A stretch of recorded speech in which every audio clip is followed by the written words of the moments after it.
Welcome to This Explainer. Today, we're diving straight into Hebrews chapter 4 to figure out exactly how faith is supposed to secure ultimate divine rest. We're going to map out the source text logic, its pretty stark warnings, and the ultimate solution it presents so we can clearly understand the mechanics at play here. So let's kick things off with a pretty massive question, one that bridges ancient theology with a feeling I think we all share. What actually grants us true rest? We live in a world where everyone is exhausted, right? We're all just looking for a break, a sense of deep peace. But the source text here isn't talking about like taking a nap or finally going on vacation. It's positing this profound spiritual rest. So how exactly does one go about finding that ultimate state of rest? Section 1. The promise of rest, an ancient offer still standing. All right, let's get our terms straight right out of the gate so we don't get bogged down in jargon. The text uses the term Sabbath rest. Now, according to the passage, entering this rest literally means humanity ceasing from their own works. It frames this whole concept around the creation narrative, specifically pointing to that seventh day when God rested after finishing his work. Basically, it's arguing that this divine state of completion and peace is something that is still wide open for people to enter into today. This sets up a really brilliant parallel.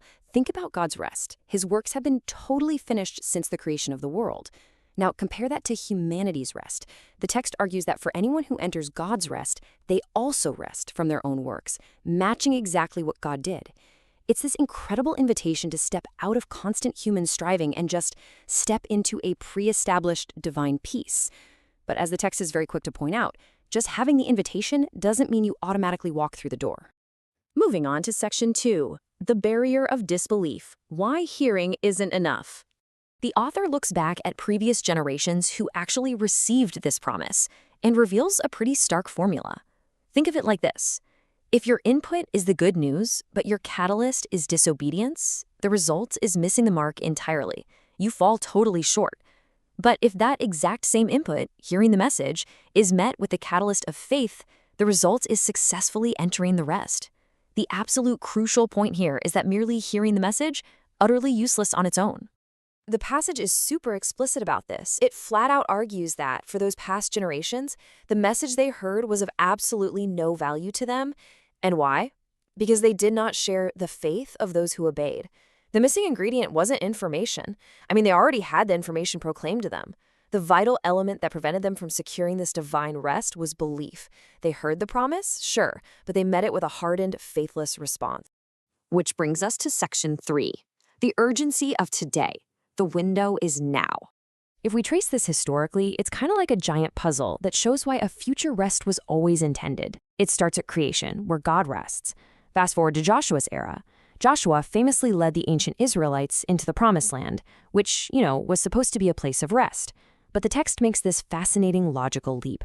It says, well, if Joshua had actually secured the ultimate rest for the people, God wouldn't have spoken centuries later, during David's era, about a brand new opportunity.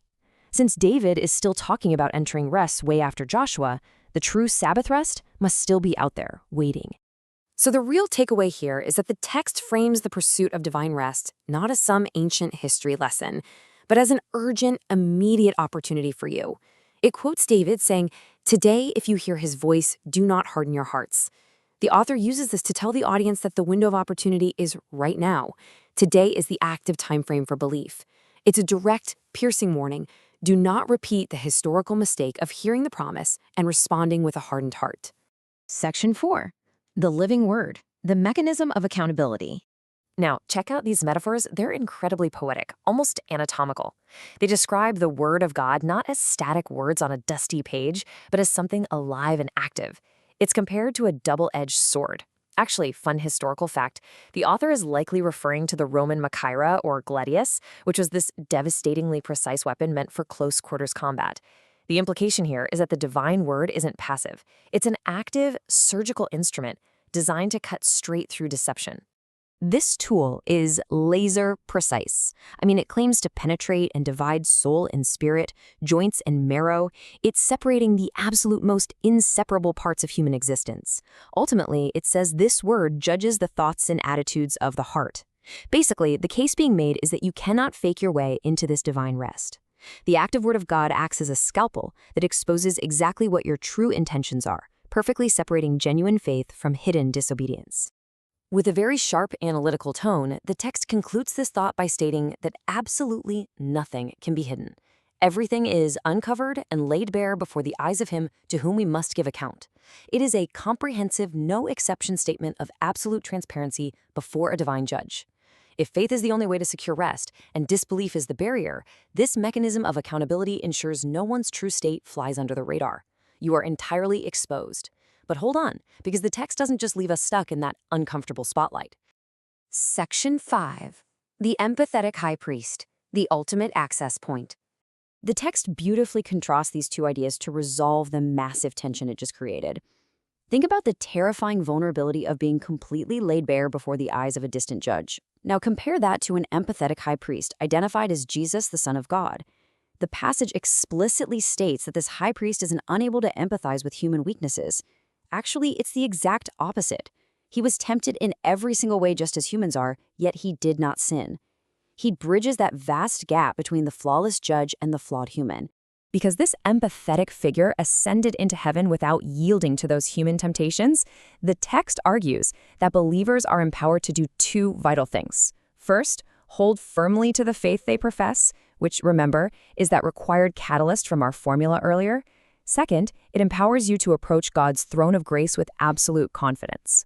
The intimidation of the all-seeing judge is completely neutralized by the deep empathy of the high priest, transforming what would be a throne of judgment into a very welcoming throne of grace. And this confident, faith-driven approach, that is the exact mechanism that unlocks the whole shebang. The text says we approach with confidence specifically so that we may receive mercy and find grace to help us in our time of need. By holding firmly to faith and relying on this empathetic high priest, a person finds the grace necessary to avoid the disobedience of past generations. This is it. This is exactly how faith ultimately secures that elusive divine Sabbath rest. As we wrap up this explainer, the text just kind of leaves us hanging with that intense urgency of today. The logic has been totally laid out for us. The promise remains, the active word of God exposes our true intentions, and an empathetic high priest offers the exact grace needed to succeed. The only variable left in the equation is the human response. So it leaves us with this provocative final choice based on the source text. When you hear the call today, will you harden your heart like those in the past, or will you rely on faith to finally enter the rest?